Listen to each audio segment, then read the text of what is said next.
Were you my daddy? The little alien girl asked every human she met until the first time Captain Elias Crow saw her.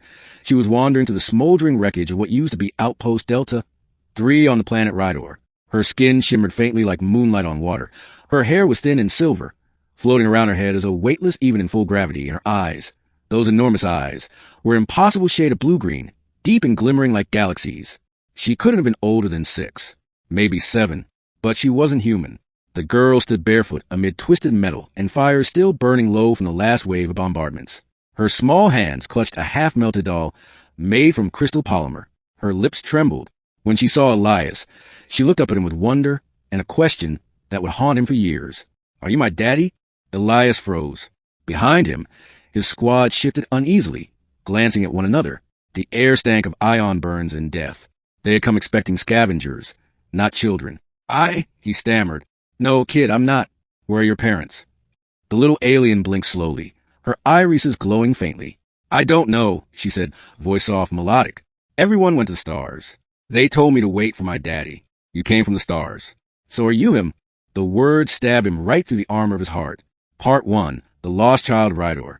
Rydor had been a thriving colony once, a shared world between humans and the native Lasari, an elegant, long-lived species that valued peace and art over war. That peace had shattered when the Virax Confederacy decided the world's crystalline core was worth burning cities for. The war had ended 3 weeks ago. The Lasari were gone, most believed extinct. But now, here was one, tiny, fragile, and alone. Lieutenant Rhea Kor, his second-in-command, whispered, she shouldn't be alive. None of them should. We scanned for life. Nothing came up. She's here now, Elias said grimly. We take her to the ship. The girl didn't resist when Rhea lifted her gently, but she kept staring at Elias. Daddy, she whispered again, sleepy, voice trembling. You came back. On the USS Valiant, the girl was placed under quarantine in Med Bay. The scans baffled the ship's AI. Her DNA was partially Lasari but contained unfamiliar human markers, interwoven at the molecular level. The medbot chirped. Subject appears to be a Lasari-human hybrid. Estimated chronological age, 7 Earth years. Physiological age, 5.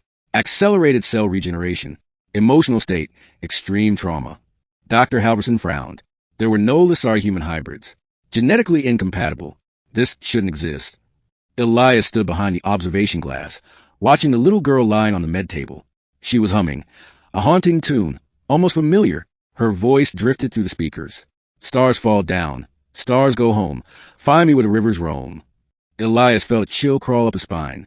His late wife, Mara, had sung that same lullaby to their unborn child 10 years ago. A child who never made it. Part 2. The search for a father. Over the next few days, the little girl refused to speak to anyone except Elias. She told him her name was Lyra. She said she lived in a shining city made of glass towers that sang when the wind blew. She said her mother was a light bringer, and her father was a wanderer who promised to return. Lyra, Elias asked softly one night in the medbay, what do you remember about your father? She tilted her head, thinking hard. He looked like you. His eyes were sad but kind. He said he had to go away to keep us safe. Elias' breath caught. Did he tell you his name? Yes, she said with certainty. His name was Crow. Rhea was standing in the doorway and nearly dropped her datapad. Captain, she whispered, that's... I know, Elias said, voice tight. That's my name. They ran every DNA test available. The results came back impossible. Elias Crow, 97.6% paternal match. The medbot repeated it 3 times, unable to find an error. Elias sat in silence for a long time. He had never known any Lasari personally. He had never been to Rydor before the war. But the evidence didn't lie. Somehow, impossibly, this child was his daughter. And yet, how? Lyra sat on the floor nearby, drawing stars on the tablet she'd been given. She looked up and smiled. I told you, Daddy. You came back. He wanted to deny it. He wanted to tell her it wasn't possible. But when he looked into those glowing blue-green eyes, the denial died on his lips. Part 3. Whispers of Lasari. As the Valiant left Rydor's orbit, strange readings began to appear in the navigation logs. Spatial distortions. Energy signatures that seemed to follow the ship. Lyra would wake in the middle of the night, trembling, saying, they're calling me. The lights. The others. Others. Elias asked. The ones who went to the stars, she said. They want me to come home, but they said I can't unless Daddy helps. When Dr. Halverson attempted to isolate her energy signature, the ship systems flickered. Every light dimmed. Every console glitched. Rhea cursed. Whatever she's linked to, it's powerful. Could be a remnant of Lasari tech. They were masters of quantum resonance. Lyra looked frightened. They're angry, she whispered. They think you took me. Elias knelt beside her. No one's taking you, sweetheart. You're safe here. But they don't understand, she whispered. They think humans broke the promise. Later that night, Elias returned to his quarters. He pulled out an old hollow disc from a drawer, his wife's last message before she died. The projection flickered to life. Elias, Mara said softly, face pale and smiling. If you're seeing this, it means I didn't make it. The doctor said our child won't survive either. But I feel something strange in me, like light. Maybe it's because of that mission I went on last year to the Lasari core world. They're healers. They touched my belly, said something about a bond across stars. I didn't understand. Maybe one day you will. Elias' hand trembled. Mara, what did you do? Part 4, The Call of the Light. 2 nights later, Lyra vanished from her room. An alarm blared across the ship. Elias sprinted to the observation deck, heart hammering. The stars beyond the glass had twisted into a spiral, a shimmering vortex of blue-white light. Floating before it, untouched by vacuum, was Lyra. Her small body radiated light, her hair streaming like silver fire. Lyra, he shouted to the calm, come back. Her voice echoed in his mind, instead of through the speakers. They say you must choose, Daddy. The human world or the Lasari world. One lives if the other dies. What are you talking about? Elias roared. You can't. The Virax tore open the sky, she whispered. The Lasari fled into the fold between worlds. But now the fold is collapsing. If it closes, they'll all be lost forever. Only you can open the bridge. Because you're part of both worlds, through me. Elias looked to the science officer. Can we stop it? Negative, the officer said. The vortex is drawing energy from our reactor. She's merging with it. He made a choice then, one that would define him forever. He launched himself into the airlock, overriding every protocol. The crew shouted for him to stop, but he didn't listen. Part 5, Between Stars. The cold of space hit like knives, but he barely felt it.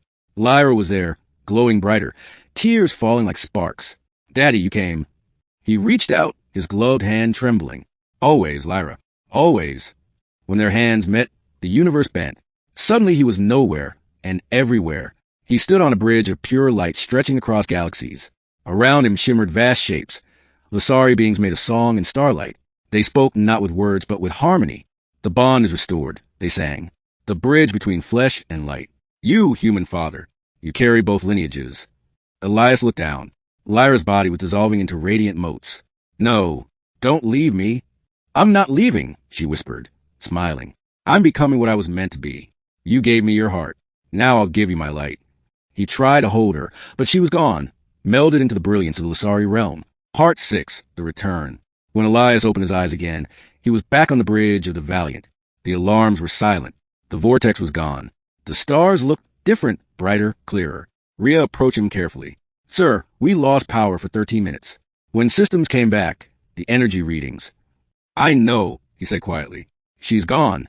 But the medbay scanners later told another story. A faint, stable energy field, Lasari resonance, now pulsed within his body. His eyes glowed faintly when he stood near the observation deck. And sometimes when the ship entered warp, he would hear a faint laugh, a child's giggle, like music and stars.